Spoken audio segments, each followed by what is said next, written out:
കേരളത്തിലെ മുജാഹിദ് പ്രസ്ഥാനമാണ് മുസ്ലിം ലീഗ് എന്ന് പറയുന്ന രാഷ്ട്രീയ പ്രസ്ഥാനത്തെ കേരളത്തിൽ രൂപപ്പെടുത്തുകയും വളർത്തി വലുതാക്കുകയും ചെയ്യുന്നത്. മുസ്ലിം ലീഗിനെ പോലെയുള്ള ഒരു സംഘടന കേരളത്തിൽ നിലനിൽക്കണമെങ്കിൽ ഇവിടുത്തെ സമസ്തയെ പോലെയുള്ള സംഘടനകളിൽപ്പെട്ട ആളുകളുടെ സഹായ സഹകരണങ്ങൾ കൂടി വേണമെന്ന തിരിച്ചറിവിൽ നിന്ന് തന്നെയാണ്. അതൊരു അബദ്ധമൊന്നുമല്ല. അത് ഏതെങ്കിലും കാലഘട്ടത്തിൽ മുജാഹിദുകൾക്ക് പറ്റിയ അബദ്ധമാണ് എന്ന് നിങ്ങൾ കരുതി പോകരുത്. മുജാഹിദ് പണ്ഡിതന്മാർ കെ എം മൗലവിയെ പോലെയുള്ള വലിയുകൾ ദീർഘദർശനം ചെയ്ത് തീർച്ചയായും ഇത്തരത്തിലുള്ള നടപടികളിലൂടെയാണ് മഹാഭൂരിപക്ഷം മുസ്ലിങ്ങളെ ഒരുമിച്ച് ഒരു കുടക്കീഴിലേക്ക് കൊണ്ടുവന്ന് അണിനിരത്താനാവുക എന്ന തിരിച്ചറിവിൽ നിന്നാണ് മുസ്ലിം ലീഗ് എന്ന് പറയുന്ന രാഷ്ട്രീയ പ്രസ്ഥാനം രൂപപ്പെടുന്നത്. ഖിലാഫത്ത് പ്രക്ഷോഭകാലത്ത് കേരളത്തിലെ മുസ്ലിങ്ങൾ ഇന്ത്യൻ നാഷണൽ കോൺഗ്രസിന്റെ കൂടെയാണ്.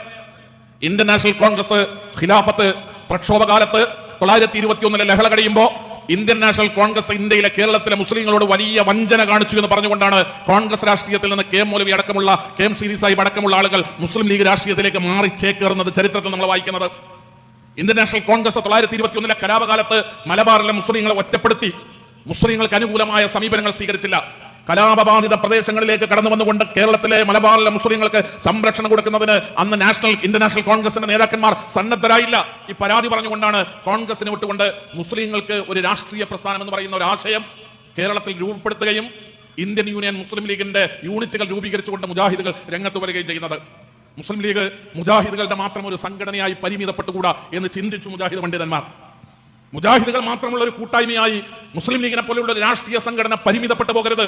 കേരളത്തിലെ സുന്നിയും മുജാഹിദും അടക്കമുള്ള മുഴുവൻ മുസ്ലിങ്ങളും അംഗത്വമെടുക്കുന്ന ഒരു വലിയ പ്രസ്ഥാനമായി മുസ്ലിം ലീഗിനെ പോലെയുള്ള ഒരു സംഘടന മാറണം എന്ന് മുജാഹിദുകൾ ആഗ്രഹിച്ചപ്പോൾ അന്ന് കെ എം മൗലവിയും കെ എം സീരീസ് സാഹിബും തീരുമാനിച്ചത് അതിന്റെ മുസ്ലിം ലീഗ് എന്ന് പറയുന്ന രാഷ്ട്രീയ പ്രസ്ഥാനത്തിന്റെ നേതൃത്വത്തിലേക്ക്, അതിന്റെ ഒന്നാമത്തെ പദവിയിലേക്ക് സയ്യിദ് അബ്ദുറഹ്മാൻ ബാഫക്കി തങ്ങൾ എന്ന് പറയുന്ന ഒരു കാലഘട്ടത്തിൽ ഇതേപോലെ കോൺഗ്രസ് രാഷ്ട്രീയത്തിൽ ഉണ്ടായിരുന്ന സയ്യിദ് അബ്ദുറഹ്മാൻ ബാഫക്കി തങ്ങൾ ലീഗിന്റെ നേതൃത്വത്തിലേക്ക് വരട്ടെ എന്ന തീരുമാനം കെ എം മൗലവിയുടേതാണ്.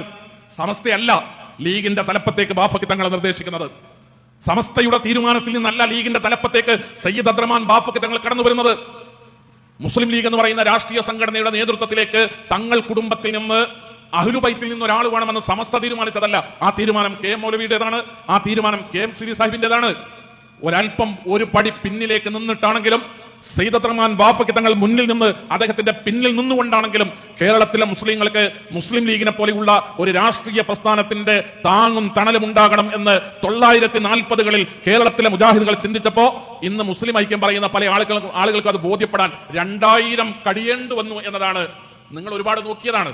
സ്വന്തമായി മത്സരിക്കാൻ നിങ്ങൾ നോക്കി, സ്വന്തമായ പാർട്ടി ഉണ്ടാക്കാൻ നിങ്ങൾ നോക്കി. ഇന്ന് നിങ്ങൾ 1940-കളിൽ മുജാഹിദുകൾ പറഞ്ഞ കേരളത്തിലെ ഇന്ത്യയിലെ മുസ്ലിം രാഷ്ട്രീയത്തിലേക്ക്, ഇവിടുത്തെ ജമാഅത്തെ ഇസ്ലാമി അടക്കമുള്ള സംഘടനകൾ 40-കളിൽ മുജാഹിദുകൾ പറഞ്ഞ രാഷ്ട്രീയത്തിലേക്ക് നിങ്ങൾ കടന്നു വന്നിരിക്കുന്നു. മുസ്ലിം സമുദായത്തിന് സ്വന്തമായ ഒരു രാഷ്ട്രീയ സംവിധാനം, നിങ്ങൾ ആ സംവിധാനത്തിന്റെ കൂടെയാണ് ഇപ്പോ. ഞങ്ങൾക്ക് അതിലൊന്നും പരാതിയില്ല, അതിന്റെ വിവാദങ്ങളിലേക്കൊന്നും ഞങ്ങൾ പോകുന്നില്ല. പക്ഷെ ഒരു കാലഘട്ടത്തിൽ നിങ്ങൾ ഇതിനെയൊക്കെ തള്ളിയപ്പോ, ഇതിനൊക്കെ നിഷേധിച്ചപ്പോ, ഇതൊക്കെ അനാവശ്യമാണെന്ന് പറഞ്ഞപ്പോ, നിഷിദ്ധമാണ് എന്ന് പ്രസംഗിച്ചപ്പോ, ഷിർക്കാണ് എന്ന് ഫത്വ നൽകിയപ്പോ, അന്ന് ഈ പ്രസ്ഥാനത്തിന്റെ തലപ്പത്ത് നിൽക്കാനും അതിന് ഓടി നടക്കാനും അതിനുവേണ്ടി പണിയെടുക്കാനും അതിനുവേണ്ടി കഷ്ടപ്പെടാനും കേരളത്തിലെ മുസ്ലിം ഉമ്മത്തിനോട് മുസ്ലിം ഐക്യം എന്ന് പറയാനും മുജാഹിദ് പണ്ഡിതന്മാരും അതിന്റെ നേതാക്കന്മാരുമാണ് ഉണ്ടായത്. മുജാഹിദ് പ്രസ്ഥാനം മുസ്ലിം ലീഗിനെയും ചന്ദ്രിക പത്രത്തെയും ഉണ്ടാക്കുകയും വളർത്തി വലുതാക്കുകയും ചെയ്തിട്ട് സയ്യിദ് അബ്ദുറഹ്മാൻ ബാഫക്കി തങ്ങൾ അടക്കമുള്ള ആളുകളുടെ കൈകളിലേക്ക് എടുത്തു കൊടുത്തത് ഒരു അബദ്ധമെന്ന നിലക്കല്ല, മുസ്ലിം സമുദായത്തിലെ മുഴുവൻ ആളുകളുടെയും പിന്തുണ ഒരു രാഷ്ട്രീയ സംവിധാനം എന്നുള്ള നിലക്ക് ലീഗിനുണ്ടാകണം എന്ന് ചിന്തിച്ച് അന്നത്തെ കാലഘട്ടത്തിലെ മുജാഹിദ് നേതാക്കന്മാർ ചെയ്ത പ്രവർത്തനമാണ്.